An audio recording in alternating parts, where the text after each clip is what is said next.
Manchester United wanatajwa kuwa kwenye mipango ya kumrudisha kipa wao wa zamani Sam Johnstones kutoka Wolves ili awe kipa wa akiba msimu ujao. Taarifa kutoka vyombo mbalimbali vya habari vya Uingereza zinaeleza kuwa Johnstones, ambaye aliwahi kukulia katika akademi ya Carrington kabla ya kuondoka kutafuta nafasi ya kucheza mara kwa mara, anaonekana kuwa chaguo nafuu na lenye uzoefu kwa United. Ripoti hizo zinadai kuwa kocha Michael Carrick na uongozi wa klabu wanatafuta kipa atakayekuwa tayari kukubali nafasi ya kuwa mbadala wa Sean Lamens.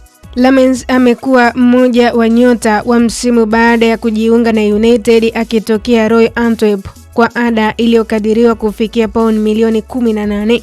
Kipa huyo wa kimataifa Ubelgiji aliwasili Old Trafford mwaka 2025 na haraka akajihakikishia nafasi ya kwanza kikosini kutokana na kiwango chake bora.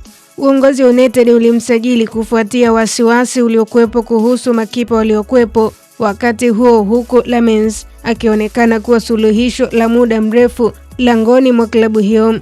Kwa upande mwingine, Andre Onana aliyesajiliwa kutoka Inter Milan mwaka 2023 kwa zaidi ya pauni milioni 47 ameendelea kuonesha kiwango kizuri akiwa kwa mkopo katika klabu ya Trabzonspor ya Uturuki. Taarifa zinaonyesha kuwa klabu hiyo wanayo nia ya kufanya usajili wa moja kwa moja baada ya kuridhishwa na mchango wake.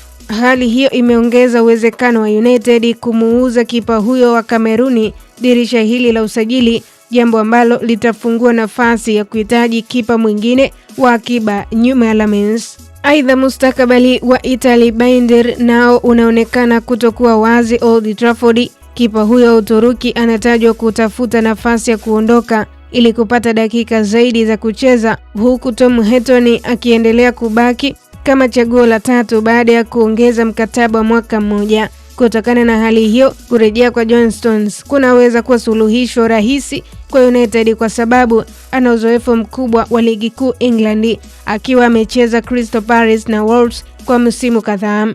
Wakati huo huo, Manchester United imeendelea kuimarisha kikosi chao kwa ajili ya msimu mpya baada ya kukamilisha usajili wa kiungo Brazili Ederson kutoka Atalanta. Makubaliano kati ya klabu hizo yameripotiwa kufikia zaidi ya euro milioni 40, huku mchezaji huyo akisaini mkataba wa muda mrefu Old Trafford. Ripoti zinaeleza kuwa Manchester United wamekomea hapo, kwani wanaendelea kutafuta kiungo mwingine wa kuongeza ushindani katikati ya uwanja, jambo linaloonyesha dhamira ya klabu hiyo kurejea kwenye ushindani wa juu nchini England na barani Ulaya.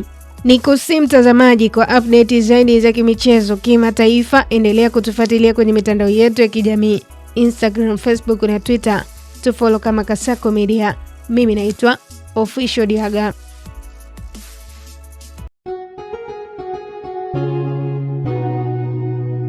Kasako Media, tunaangazia maisha, tunaandika kesho.